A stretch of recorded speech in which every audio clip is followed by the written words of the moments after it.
Assalamualaikum warahmatullahi wabarakatuh. Kali ini dalam mata kuliah analisis laporan keuangan, kita akan membahas materi tentang tinjauan laporan keuangan. Yang mana materi ini akan dibagi menjadi 3 subbab materi, yaitu yang pertama ada analisis bisnis, yang mana itu kita melakukan analisis atas prospek dan risiko perusahaan, yang mana akan digunakan untuk mengambilan keputusan bisnis dalam suatu perusahaan itu. Yang kedua itu ada subbabnya, yaitu laporan keuangan analisis dasar, yang mana dalam materi ini kita akan membahas aktivitas perencanaan, pendanaan, investasi, dan operasi. Nah, yang ketiga yaitu ada pengantar analisis laporan keuangan, yang mana di sini kita akan membahas menjadi 2 sesi, yaitu mana pada sesi pertama ini kita akan membahas tentang penjelasan ataupun apa sih itu analisis komparatif, common size, dan rasio. Nah, di sesi selanjutnya kita akan membahas lebih lanjut melalui contoh dan perhitungan. Nah, kita masuk ke dalam materinya. Nah, analisis bisnis merupakan analisis bisnis. Analisis laporan ini merupakan bagian yang tidak terpisahkan dari analisis bisnis. Nah, ketika kita menganalisis laporan keuangan, nah itu kan ditujukan untuk menganalisis keputusan bisnis kita. Ketika kita menganalisis suatu laporan keuangan, di situ kan dapat kita lihat bagaimana kesehatannya, bagaimana kondisinya. Nah, tentunya itu akan digunakan untuk pengambilan keputusan.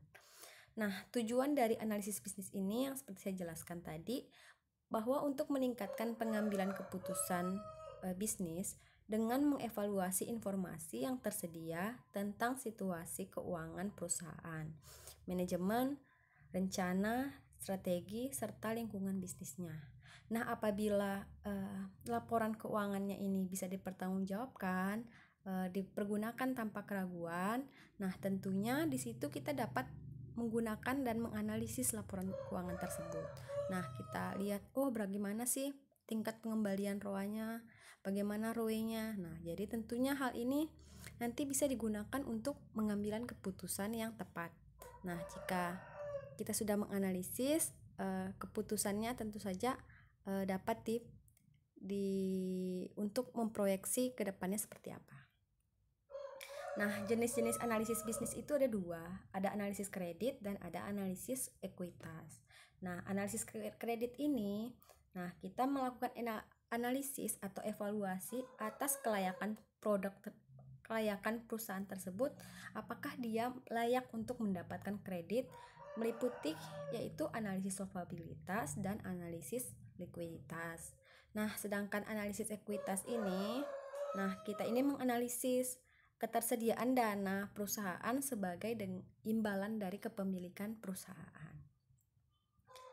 Nah, selanjutnya kita akan membahas tentang yang kedua, yaitu laporan keuangan dan analisis dasarnya itu apa.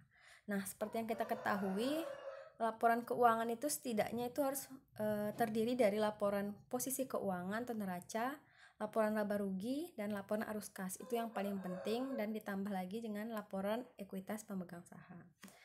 Nah, di sini dalam laporan keuangan digunakan untuk 3 analisis, yaitu ada analisis perencanaan, analisis pendanaan, dan ada analisis investasi. Nah, analisis perencanaan itu apa? Nah, analisis perencanaan digunakan untuk rencana bisnis dengan strategi dan taktik untuk aktivitasnya. Misalnya kita nih baru mau mulai usaha atau mau mengubah strategi kita. Nah, disinilah analisis perencanaan, taktik-taktik, misalnya memasuki pasar dan sebagainya. Nah, ini analisis perencanaan yang dilakukan melalui laporan keuangan. Nah, misalnya yang kedua itu ada analisis pendanaan. Nah, di sini metode yang digunakan oleh perusahaan untuk mendapatkan uang agar dapat membayar kebutuhan-kebutuhan perusahaan. Misalnya nih ada kita mau membutuhkan dana. Nah, jadi kita itu membutuhkan investor-investor di sini.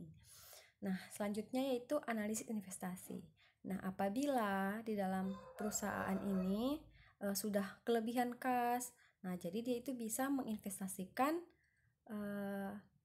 sebagian kelebihan kasnya ini bisa untuk aktiva tetap seperti tanah, bangunan, dan peralatan. Nah, di sini kita analisis investasi apa sih yang tepat, misalnya kelebihan dananya berapa, yang cocoknya seperti apa ya ke depannya yang lebih menguntungkan untuk perusahaan. Nah, selanjutnya kita masuk ke dalam tujuan analisis laporan keuangan. Nah, tujuannya yaitu yang pertama, tujuan dasar dari kita menganalisis ini seperti yang saya jelaskan di awal tadi, tentunya memiliki banyak tujuan. Nah, yang akan saya uraikan di sini yaitu contoh tujuannya yaitu untuk investasi saham. Nah, dengan kita menganalisis investasi pada saham, nah kita akan tahu berapa tingkat keuntungan sehingga dapat kita ketahui berapa yang dividen yang akan kita bagikan, kemudian resikonya, terus bagaimana analisis investasinya, mau menahan, mau membeli, atau mau menjual saham tersebut. Nah, di sini kita dapat lakukan analisis.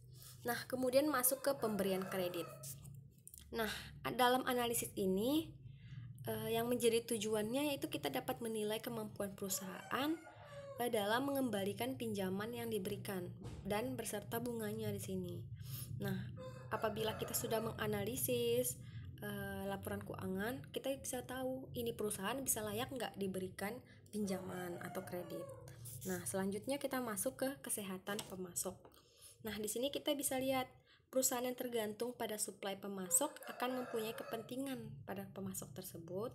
Nah, sehingga perusahaan ini bisa memastikan bahwa pemasoknya ini sehat dan terus bertahan. Nah, misalnya kan suatu perusahaan ini memproduksi teh gitu.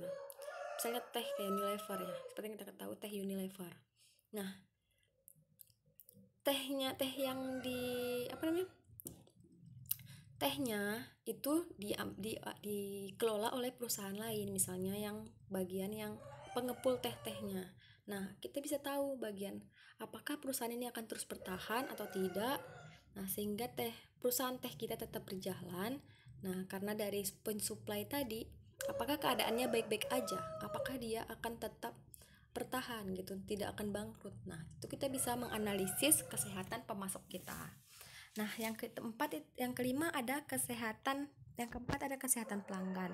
Nah, di sini kita bisa lihat apakah ketika kita mau memberikan penjualan kredit kepada pelanggan kita, nah perusahaan perlu informasi juga tentang pelanggan ini.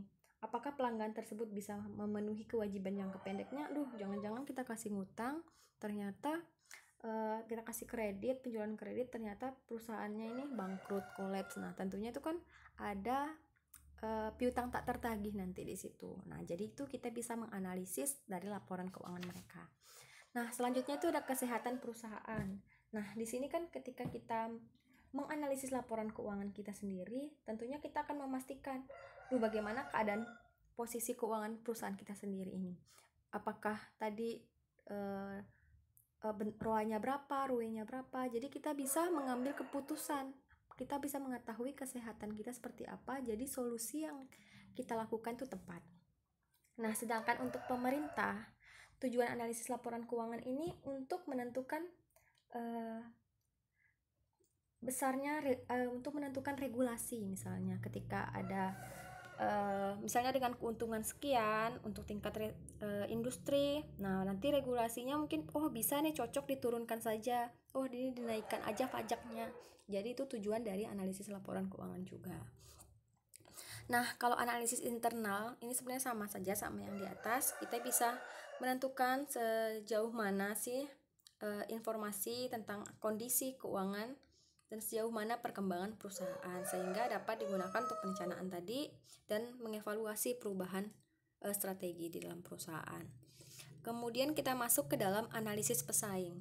Nah, analisis pesaing ini, kondisi keuangan pesaing itu bisa kita lihat melalui laporan keuangannya atau kita analisis dari laporan keuangannya, sehingga kita bisa melihat sejauh mana sih kekuatan keuangan pesaing kita.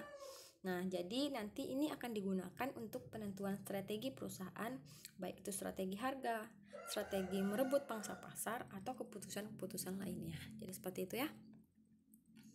Nah, kita masuk ke dalam analisis laporan keuangan. Nah, yang ini Ada analisis komparatif atau analisis horizontal yang mana kita dari kiri ke kanan. Nah, yang kedua dan analisis tren. Nah, analisis komparatif ini yaitu kita membagikan kita melihat tahun 2 tahun misalnya atau 3 tahun. Nah, kita lihat akan bagaimana perkembangan dengan membandingkan perubahan setiap tahunnya. Misalnya di situ ada tahun 2016, 2017, 2018. Nah, kita akan membandingkan tahun 2015 dan 2016 bagaimana perubahannya. Nah, terus 2016 dan 2017 bagaimana perubahannya. Nah, di situ akan kita terlihat tren, apakah dia meningkat, apakah dia menurun, dan sebaliknya. Itu adalah analisis komparatif. Kita membandingkan secara horizontal setiap tahunnya dari kiri ke kanan. Nah, sedangkan analisis common size atau analisis vertikal yaitu kita membandingkan dalam tahun tersebut. Nanti ada kita bahas perhitungannya seperti apa. Nah, dia membandingkan secara vertikal dalam 1 tahun, dia membandingkan dengan misalnya di laporan laba rugi, kita akan membandingkan berapa persen sih penjualan dari laba bersih, berapa persen sih ini dan sebagainya. Nanti kita akan lebih contohkan kepada perhitungan di sesi selanjutnya. Yang selanjutnya itu adalah analisis rasio. Nah, analisis rasio ini banyak banget rasio di dalam analisis laporan keuangan yang bisa dipergunakan, baik itu likuiditas, solvabilitas, profitabilitas, aktivitas, dan lain sebagainya yang nanti akan kita bahas di lebih lengkap di sesi yang selanjutnya. Nah, demikian materi hari ini. Kita akan bahas di pertemuan selanjutnya untuk sesi yang lebih lengkap untuk perhitungannya. Nah, sampai jumpa di pertemuan selanjutnya. Wabillahi taufiq wal hidayah. Wassalamualaikum warahmatullahi wabarakatuh.